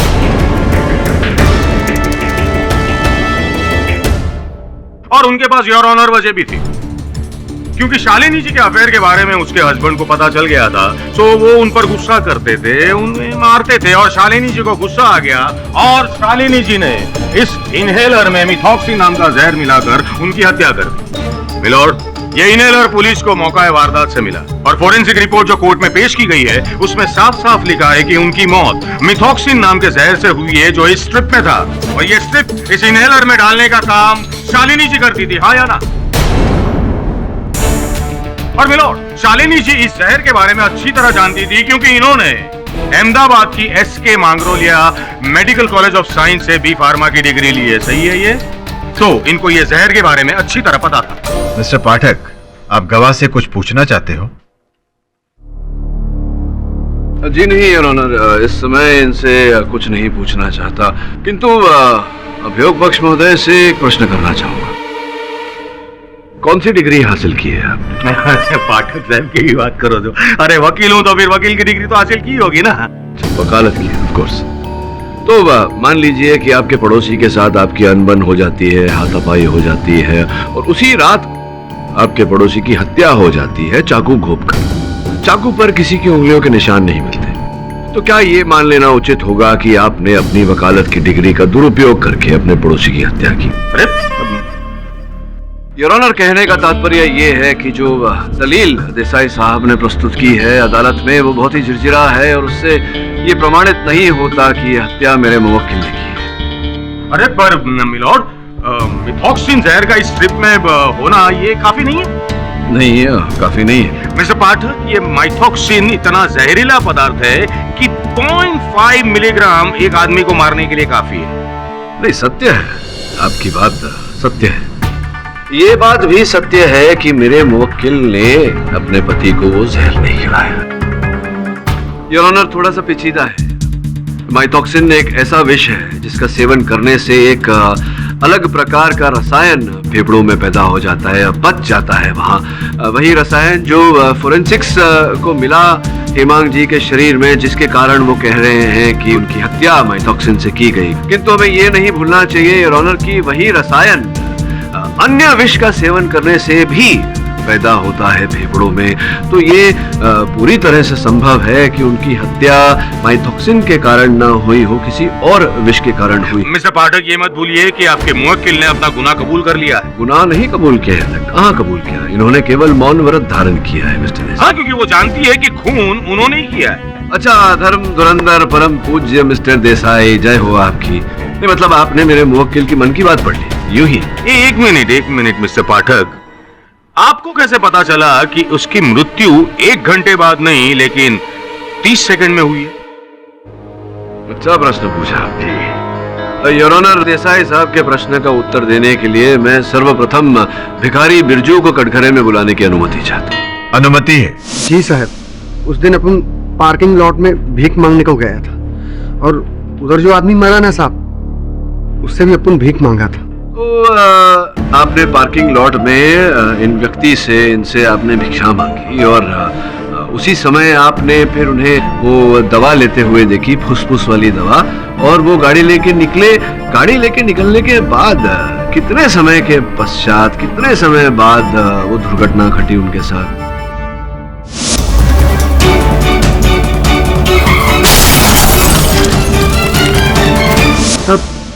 ऐसा कुछ तुरंत हुआ साहब। तुरंत मतलब गाड़ी लेके निकले और आपने वो धमाके की आवाज सुनी? हाँ। 30 सेकंड के आसपास होगा। हाँ। 1 मिनट मिस्टर पाठक, तो फिर मुझे ये बताइए कि ये माइथॉक्सिन ये स्ट्रिप में आया कैसे? मिस्टर देसाई, अभी हेमांग जी की हत्या माइथॉक्सिन के कारण हुई या कुछ और? माइथॉक्सिन स्ट्रिप में मेरी मुवक्किल ने रखा या किसी और ने? यही तो प्रश्न है। इसीलिए मैं कहता हूँ हमेशा कि जो दिखता है वो होता नहीं, जो होता है वो दिखता नहीं। हो सकता है इस केस में जो दिख रहा है वो ना हो और जो नहीं दिख रहा है वही हो। इसी कुछ समझे आप? हाँ, नहीं मतलब समझे या नहीं समझे? नहीं, वैसे आपकी बातों से 2 बात समझ में आ गई मुझे। अच्छा, 2 बातें? हाँ, 2 बातें। एक पहली ये कि मिस्टर हेमांग की मृत्यु शायद इस माइथॉक्सिन की वजह से नहीं हुई है, और दूसरी बात ये कि कोई और भी है जो उसे मारना चाहता था। क्या बात है मिस्टर देसाई, क्या बात है। योर ऑनर, मैं समर्थन देता हूँ मिस्टर देसाई की दलील को। समर्थन देते हुए मैं माधव जी को कटघरे में बुलाने की अनुमति चाहता हूँ। अनुमति है। हेमांग जी प्राय आते थे आपके रेस्टोरेंट? जी साहब, पिछले 1 साल से तो आते थे, हफ्ते में 1-2 बार। अच्छा, और जब आते थे तब उनका कोई निश्चित मनपसंद स्थान था बैठने का या जहां स्थान मिल जाए वहीं बैठ जाते थे? नहीं साहब, उनका एक फिक्स टेबल हुआ करता था, मैं ही चुने दारू सर्व किया करता था। दुर्घटना वाली थी जब वो आपके रेस्टोरेंट में आए और बैठे और आप उन्हें मदिरा परोस रहे थे। आपने उन्हें अपने दूरभाष यंत्र पर, अपने फोन पर किसी से वार्तालाप करते हुए सुना था।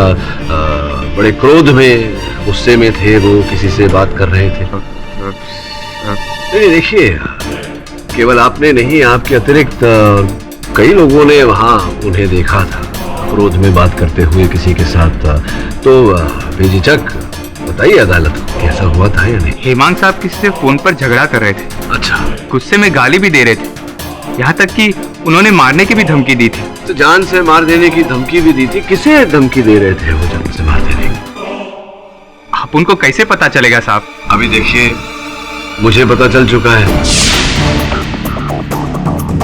वो भी जरा सी सहायता मिली आप ही के दूरभाष यंत्र की सूची से, आपके मोबाइल फोन रिकॉर्ड से। ये देखिए, आप ही का नंबर है ना ये? आश्चर्यजनक बात है माधव जी कि एक वेटर और ग्राहक के अतिरिक्त और भी संबंध था आपका हेमांग जी के साथ।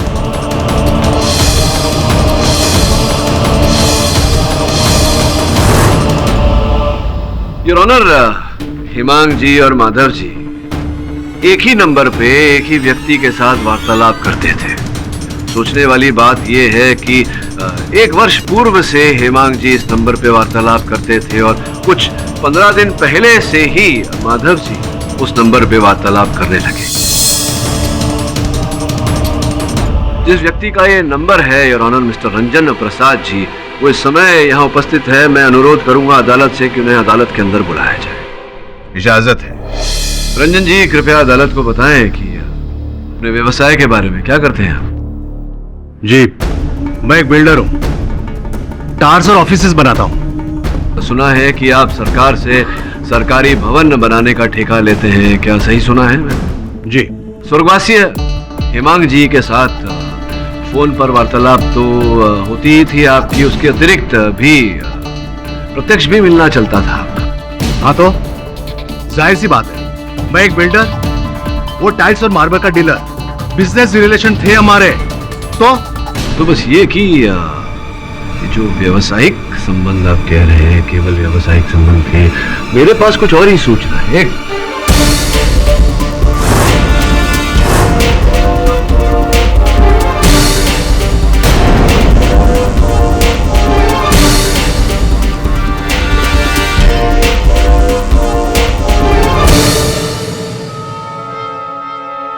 ये में 15 लाख रुपए आपने दिए थे हेमांग जी को। कैसा बेहुदा सवाल है। मैं अगर उससे माल खरीदता हूँ तो उसका पैसा तो चुकाना ही पड़ेगा ना। मुफ्त में कोई माल नहीं देता। बिल्कुल बिल्कुल, there's nothing like a free lunch। लेकिन ये देखिए, माल तो केवल 5 लाख रुपए का रिसीव किया था आपने, उसके लिए 15 लाख रुपए आपने दिए। कहीं आपके आदमियों से भूल तो नहीं होगी माल गिनने में? Objection your honour. कोई कितने का माल कितने में बेचता है वो पर्सनल इशू है। ये मिस्टर हेमांग और रंजन जी की आपस की साठगांठ है। योर ऑनर, रंजन जी और हेमांग जी के बीच की साठगांठ में अदालत को विस्तार में वास्तविकता में हेमांग जी मार्बल और टाइल के व्यापारी थे ही नहीं, वो रंजन जी के मोहरे थे।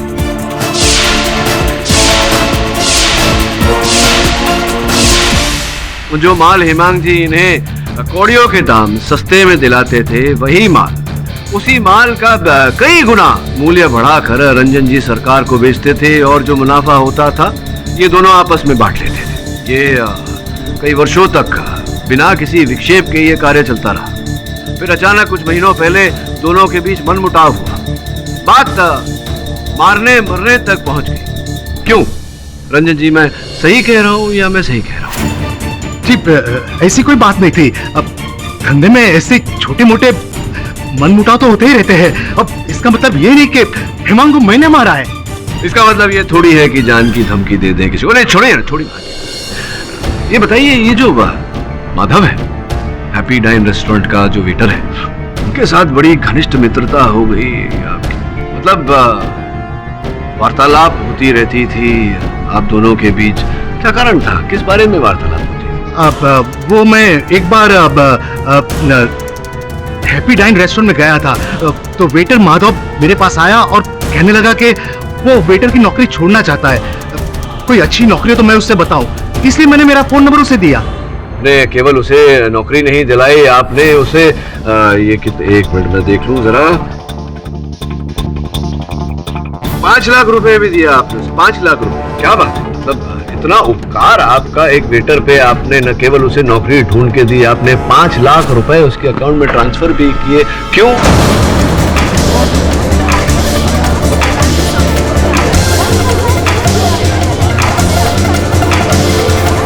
तो क्या ये मित्रता थी, आपकी दया भावना थी, या आप किसी विशेष कार्य के लिए उसे ये रुपए दे रहे थे, सुपारी के तौर पर किसी की हत्या करने के लिए?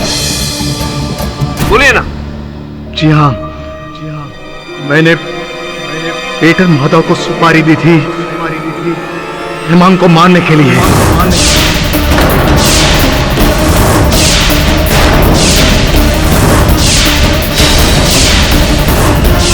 हेमांग ने मेरा जीना हराम कर दिया था। सरकार को हम उल्लू बनाने के बाद जो प्रॉफिट होता था उसमें 50-50 बांट लेते थे, लेकिन उसने मेरे से 80% मांगे। हेमांग, ये मत भूलो कि ये काम मैं और तुम साथ में कर रहे हैं, इसलिए इन पैसों पे मेरा भी बराबर का हक बनता है। हक। रंजन प्रसाद, तो कहां जाके हक जिताओगे? पुलिस स्टेशन में या जेल में बैठकर? नहीं नहीं, घबराने की कोई बात नहीं। तुम कहो तो मीडिया को बता देते कि रंजन प्रसाद जी कितने का पैसा लेते हैं और कितने का मटेरियल डालते हैं। ये तो मेरी कंपनी के नाम से जाता था ना, बदनामी मेरी होती। मजबूरन मुझे उसे 80% देने पड़े और कोई रास्ता नहीं था मेरे पास। रास्ता मिलता ही आपने उसे रास्ते से हटा दिया।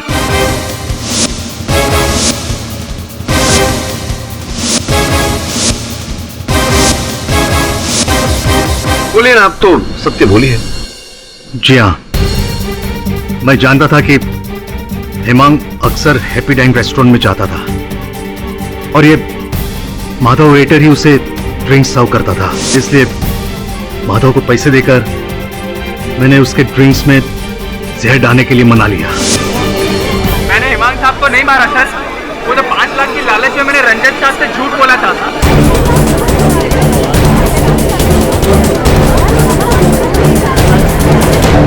साहब ये सच है कि मैंने हेमांग साहब के ग्लास में जहर मिलाया था, लेकिन उस ग्लास में से दारू पीने से पहले उन्होंने गुस्से में आकर वो ग्लास तोड़ दिया था साहब।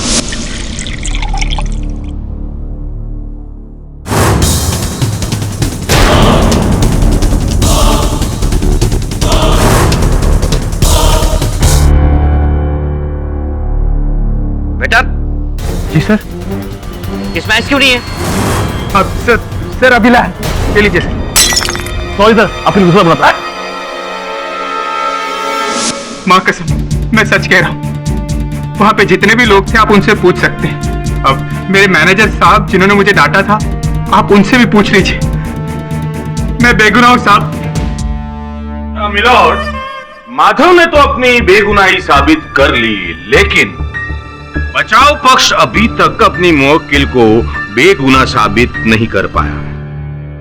योर ऑनर, अभियोग पक्ष भी अभी तक ये प्रमाणित नहीं कर पाई है कि मेरी मुवक्किल दोषी है। सिर्फ डिफेंस ही नहीं, प्रोसिक्यूशन भी कोई ठोस सबूत या गवाह पेश नहीं कर पाई जिससे यह अदालत किसी नतीजे पर पहुंचे। यह अदालत दोनों पक्ष को पुख्ता सबूत और गवाह पेश करने की हिदायत देती है।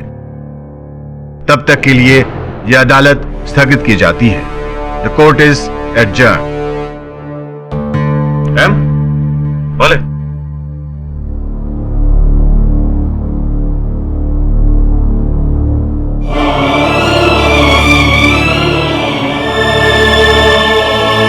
शालिनी जी के मन में कोई ऐसी बात तभी है जो मैं पढ़ नहीं पा रहा। बस अब अगर शालिनी दीदी बोलेंगी नहीं तो अपन उनकी मदद कैसे कर सकते हैं? तुझे शालिनी के घर जाना होगा। शालिनी दीदी के घर? पर वो क्यों? क्योंकि वो हेमांग का भी घर था। लेकिन हाँ सर, लेकिन मुझे वहां ढूंढना क्या होगा? सर मुझे सवाल ही नहीं पता और आप मुझे जवाब ढूंढ कर लाने को कह रहे हैं। कभी कभी उल्टा भी सोचना चाहिए। तू वहां से मुझे उत्तर ला कर दे, मैं उन उत्तरों को उनके तद अनुप्रिय सवालों के साथ जोड़ूंगा, प्रश्नों के साथ जोड़ूंगा। समझिए? Hi sir.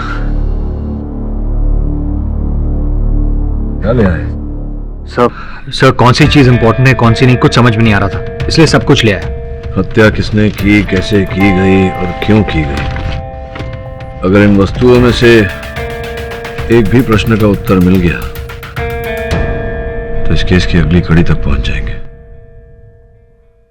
सर ये देखिए, हेमांग जी और उनकी नई गाड़ी। वैसे पति की नई गाड़ी खरीदने पर शालिनी जी के मुख पर इतनी प्रसन्नता नहीं दिख रही। इतना मार खाने के बाद कोई कैसे खुश रह सकता है सर? बेचारी शालिनी दीदी। ये क्या है? कृपा गाड़ी में एयर फ्रेशनर लगा रही है, इनके मुख पे अधिक प्रसन्नता दिख रही है।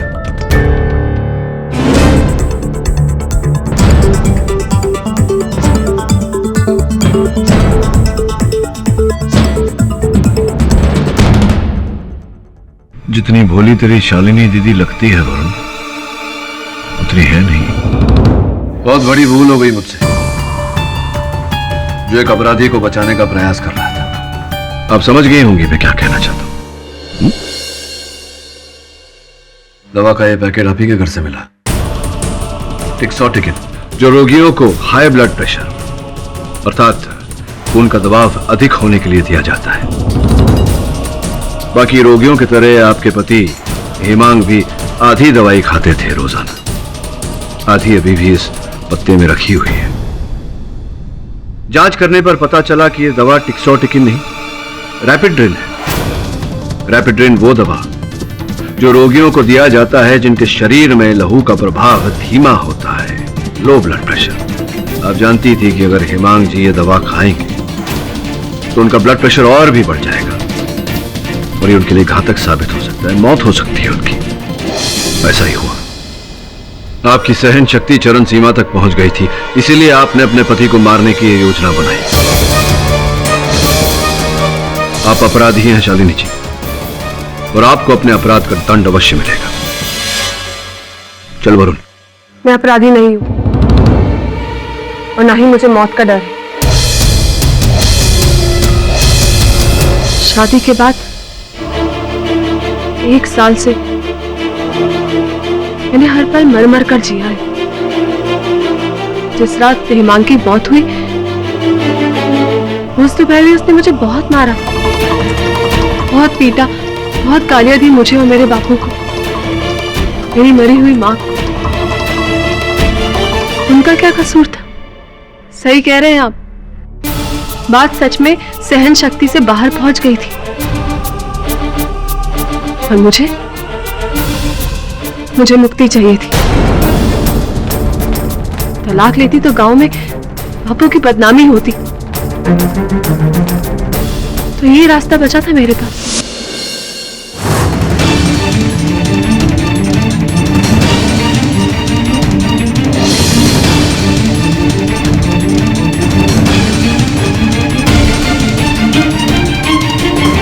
अब तुम फिर कभी मुझे जानवरों की तरह नहीं मारोगे। ये गोली तुम्हारे अंदर के राक्षस का इलाज करेगी। 1 साल सा है तुम्हें, 1 रात और सही। क्या फायदा ऐसी पत्नी का जब घर में खाना भी ना मिले। अरे अब मेरा इनहेलर कहाँ रह गया?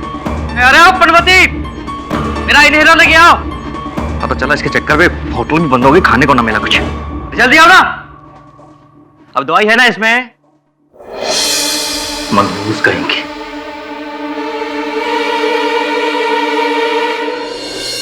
एक्सीडेंट की खबर मिलने के बाद मैं फौरन हॉस्पिटल पहुंची। इससे पहले कुछ समझ पाती, पुलिस ने मुझे गिरफ्तार कर लिया था और मैंने अपने आप को अपने नसीब के हवाले कर दी। आप झूठ बोल रही हैं। आपने पूरी गोली बदल दी थी। घर से निकलने से पहले हेमांग जी ने आधी गोली खाई और आधी गोली पैकेट में रख दी। मैंने आधी गोली ही रखी थी। सच बोल रही हैं ये वरुण। अगर पूरी गोली रखनी होती तो पत्ते के पीछे का फॉइल तोड़ना होता, लेकिन ये टूटा हुआ नहीं है, आधी गोली रखी थी इन्होंने। मैं मानती हूँ मैंने हेमांग को मारने का प्लान बनाया था, लेकिन उसकी मौत मेरे प्लान से नहीं हुई है। वो गोली अभी भी इस पैकेट में मौजूद है। हत्या की योजना बनाना दंडनीय है और हत्या के बारे में सोचना पाप है। इसीलिए तो मैं अब तक चुप थी। हाँ, पहले से ही लग रहा था कि आपकी इस चुप्पी के पीछे कोई कारण अवश्य है। सही था मैं। योर ऑनर, इस सुनवाई के प्रारंभ में मैं एक बात स्पष्ट कर देना चाहता हूं। मेरी मुवक्किल शालिनी जी ने अपने पति को मारने का षड्यंत्र रचा था।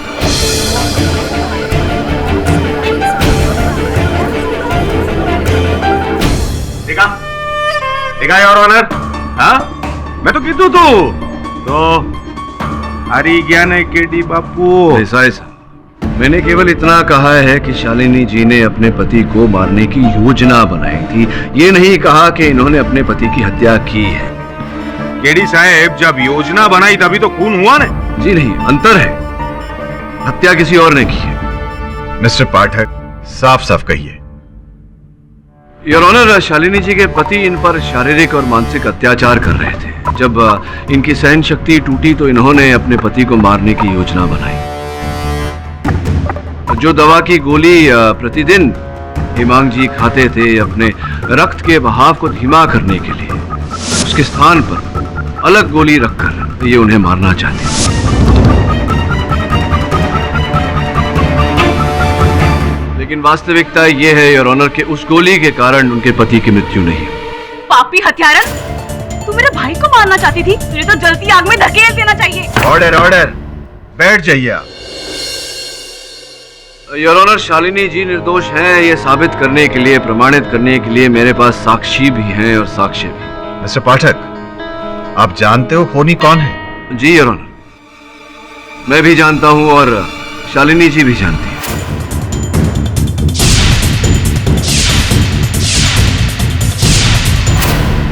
मुझे एक बात बताइए, अगर शालिनी जी को पता है कि खूनी कौन है तो फिर वो चुप क्यों रही? और चुप रही योर ऑनर तो उसमें उनका फायदा क्या? योर ऑनर, जिस दुकान से शालिनी जी अपने पति के लिए दवा मंगवाती थी, उस दुकान के डिलीवरी बॉय राजू को मैं कटघरे में बुलाने की अनुमति चाहता हूँ। राजू भाई, जिस दुकान से शालिनी जी दवा मंगवाती थी, आप उसी दुकान में काम करते हैं? जी सर। तो जब जब शालिनी जी दवा मंगवाती थी, आप ही दवा पहुंचाने जाते थे इनके घर? जी शायद सर, एक्चुअली बहुत जगह मैं डिलीवरी देने जाता हूँ तो ठीक से मुझे याद नहीं। ये याद है कि जिस दिन घटना हुई उस दिन जब वो इनहेलर की पट्टी मंगवाई थी शालिनी जी ने, आप गए थे या नहीं, याद होगा आपको? सर मैंने अभी आपसे कहा मुझे ठीक से कुछ याद नहीं है। ये तो अवश्य याद होगा कि आप किस प्रांत के वतनी हैं? गुजरात। गुजरात में कहां? जामरावल गांव।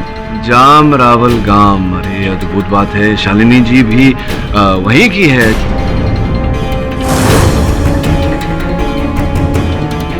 कहीं ऐसा तो नहीं कि कौन से महाविद्यालय में शिक्षा प्राप्त की आपने?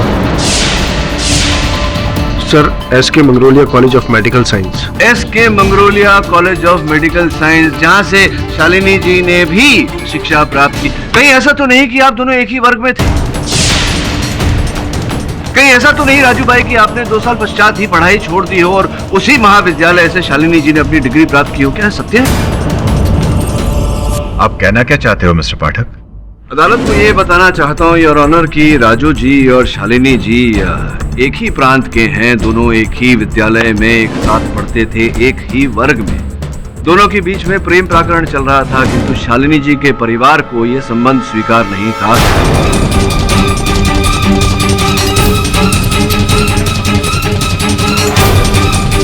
और यही कारण था योर ऑनर के शालिनी जी ने राजू के साथ अपना संबंध तोड़ा, हेमंत त्रिवेदी के साथ प्यार रचाया और यहाँ मुंबई चली आई रहे। राजू भाई, राजू जी आप कब आए? सर लगभग 3 महीने पहले। 3 महीने पहले? मतलब मुंबई आते ही आपने उसी क्षेत्र में नौकरी ढूंढ ली, काम ढूंढ लिया जहां शालिनी जी रह रही? जी सर। अरे कैसी औरत है तू? अपने यार के साथ मिलकर तूने मेरे महला को मार डाला। छी! Order order, silence please. नहीं जज साहब, मैंने हेमांग को नहीं मारा और ना ही मेरा राजू के साथ कोई रिश्ता है।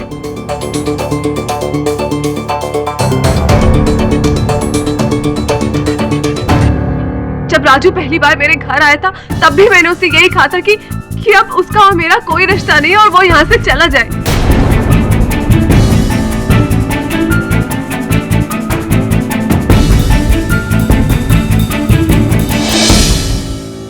सही कह रही हैं शालिनी जी सर।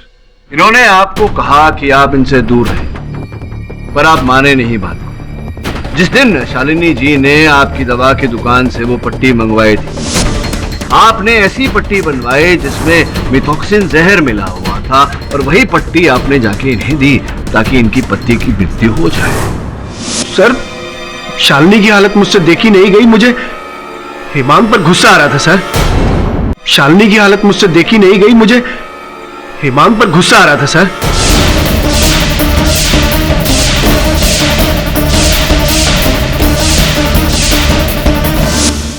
शालू ये तुम्हारी दवाइयां। शालू ये सब क्या है? तुम्हारा पति आदमी है जानवर है? राजू जाओ यहाँ से। अरे मार डालेगा तुम्हें एक देने से।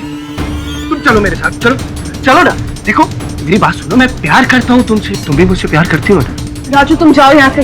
मेरे सवाल का जवाब नहीं, तुम समझो प्लीज। शादीशुदा हूं मैं, अब भूल जाओ मुझे, जो दोबारा यहाँ पर मत आना, तुम्हारा मेरा कोई रिश्ता नहीं है। चलो एक बार मेरी बात सुनो, सुनो ना। सर मैं शालू से प्यार करता हूँ, बस इसीलिए उसे बचाना चाहता था सर। लेकिन आपने तो फंसा दिया शालिनी जी को। मतलब आप हत्या करने के बाद पुलिस के सामने आत्मसमर्पण भी कर सकते थे, लेकिन ये जानते हुए कि शालिनी जी पर हत्या का आरोप लगा है, आपने ऐसा नहीं किया। यही है प्रेम, प्यार आपका। लेकिन शालिनी को जब यह पता था तो ये चुप क्यों नहीं? क्या बताती मैं जज साहब, यही कि मेरा पुराना प्यार मेरे पति का हत्यारा है। आप सोचिए ये बात अगर मेरे गांव पहुंचती तो मेरे बापू का क्या होता? गांव वाले तो उन्हें ताने मार मार कर मार ही देते ना। मर जाते मेरे बापू।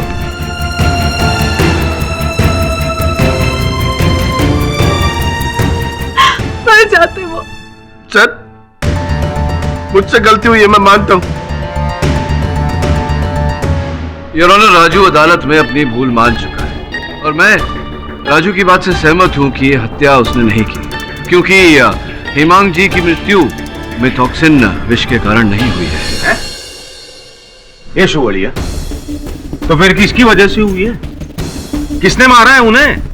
मिलोड, ये एक मर्डर का केस है और मिस्टर केडी अपनी मुवक्किल को बचाने के लिए मनगढ़ंत कहानी बना रहे हैं। आपके पास शालिनी के खिलाफ कोई सबूत या गवाह है?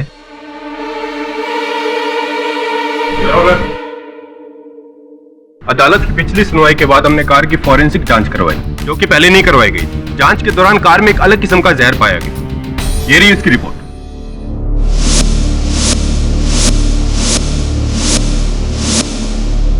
जैसा कि मैंने पिछली सुनवाई में स्पष्ट किया था योर ऑनर कि हेमांग त्रिवेदी जी की मृत्यु मिथॉक्सिन जहर के कारण नहीं योर ऑनर,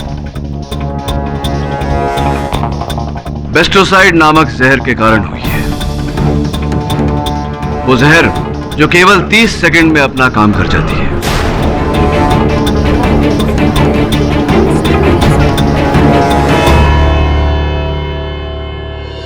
यह अदालत लंच ब्रेक के बाद कार्यरत होगी। जब लग रहा था कि केस अब सॉल्व हो जाएगा, तभी केस ने नया रुख ले लिया।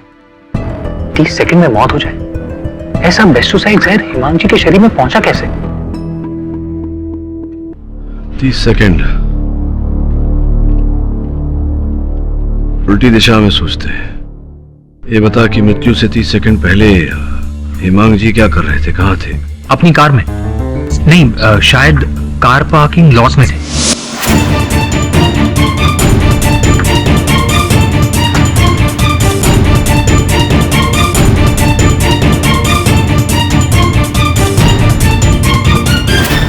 गाड़ी स्टार्ट की, निकल गए, तो और भी कुछ किया होगा। कांच ऊपर किए होंगे, एसी चलाया होगा, इत्यादि इत्यादि इत्यादि। Right sir. जो तस्वीरें ली थी हेमांग जी ने अपने कैमरा पे,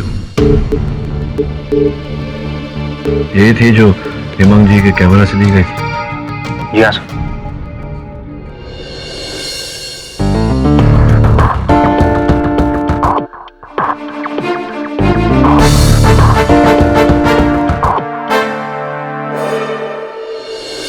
विचित्र बात है यार, एक व्यक्ति की हत्या करने के लिए 4 व्यक्ति तत्पर हो गए। बहुत कुकर्म किए होंगे हेमांग जी ने, जो इन लोगों के मन में उनके लिए इतनी घृणा पैदा हो गई। सर्वप्रथम राजू, जिसने इनहेलर की दवा में विष मिलाकर उन्हें मारने का प्रयास किया। द्वितीय वेटर माधव, जिन्होंने उनके शराब में विष मिलाकर उन्हें मारने का प्रयास किया। तीसरी उनकी अपनी पत्नी शालिनी, और चौथा को?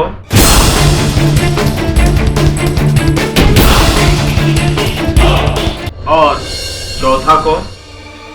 चौथा नहीं देसाई साहब, चौथी वो योर ऑनर जिसने बड़ी चतुरता से हेमांग जी को मारने का षड्यंत्र रचा और सफल भी हुई। उनकी अपनी बहन कृपा परमार।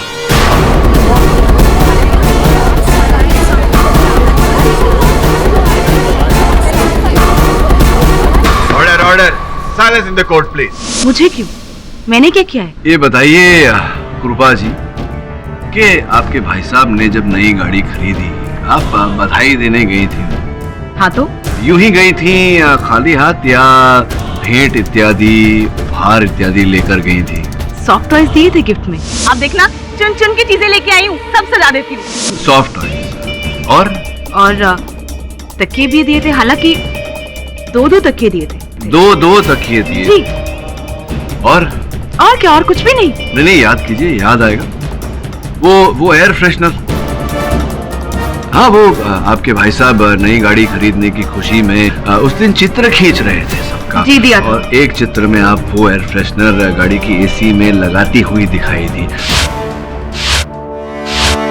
तो वो एयर फ्रेशनर आपने उसी दुकान से खरीदी थी जहां से बाकी वो सॉफ्ट टॉय तकिए इत्यादि वहीं से लिया था। जी।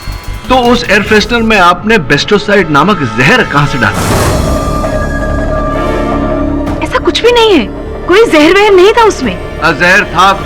और ये मैं नहीं कह रहा हूँ, जज साहब की मेज पर जो फोरेंसिक्स की रिपोर्ट रखी हुई है, फोरेंसिक्स डिपार्टमेंट ने गाड़ी की जांच करने के बाद, उस एयर फ्रेशनर की जांच करने के बाद उसमें बेस्टोसाइड नामक जहर के अंश पाए हैं। आप ही लाई थी एयर फ्रेशनर, आप ही ने लगाया था। आप जानती थी कि आपके भाई को एज़मा है और वो एसी का उपयोग करते हैं। अब स्पष्ट है कि एसी का उपयोग करने के लिए गाड़ी के कांच ऊपर करने पड़ते हैं। आप जानती थी कि जैसे ही एसी चलेगा बेस्टोसाइड उनकी गाड़ी में एकत्रित होगा और उन्हें एज़मा तो था ही, उन्हें दिल का दौरा पड़ेगा 30 सेकंड के अंदर और वो परलोक सिधार जाएंगे। आप पर कोई संदेह नहीं करेगा, लोग ये कहेंगे कि दिल के दौरे के कारण आपके भाई साहब की मृत्यु हुई।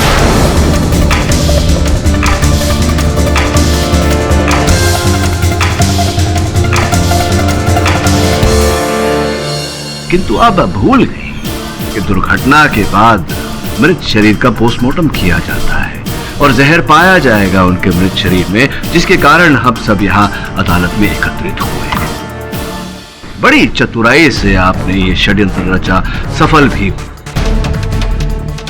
केवल ये नहीं जानता मैं कि क्यों आपने किया, आपके भाई साहब को मारने के पीछे आपका उद्देश्य क्या था। कृपया बताएंगी जज साहब को कृपा जी? वो तो सिर्फ एक नाम का भाई था, असल में वो एक नंबर का स्वार्थी इंसान था। मेरे चाचा परेश त्रिवेदी निसंतान थे। उन्होंने अपनी करोड़ों की जायदाद मेरे और हेमांग के नाम करनी थी, पर उनके देहांत के बाद मुझे ये पता चला कि सारी जायदाद हेमांग के नाम कर दी गई थी।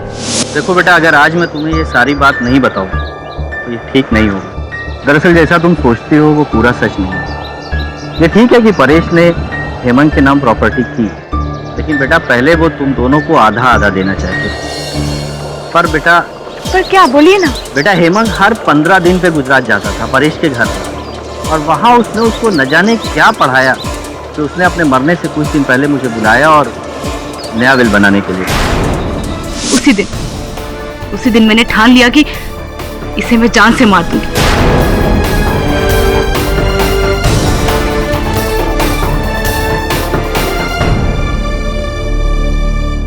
The defence press. यह अदालत कृपा परमार को हेमांग त्रिवेदी की हत्या में दोषी पाते हुए उम्र कैद की सजा सुनाती है। राजू, रंजन और माधव को हत्या की साजिश रचने के लिए 5 साल कारावास में रखने का हुक्म देती है और शालिनी त्रिवेदी ने अपना गुनाह कबूल कर लिया है, इसलिए उन्हें 2 साल की कैद सुनाती है। The case is closed.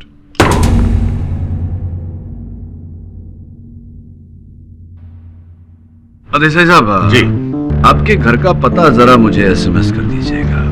क्यों? क्या है कि ये जो बार बार आप चिपकाते रहते हैं, थूक से बड़ी गंदी आदत है। मैं आपको गोंद की बोतल भेजूंगा, वो एक ही बारी में चिपक ही जाएगा। क्यों है? ठीक कह रहा हूँ।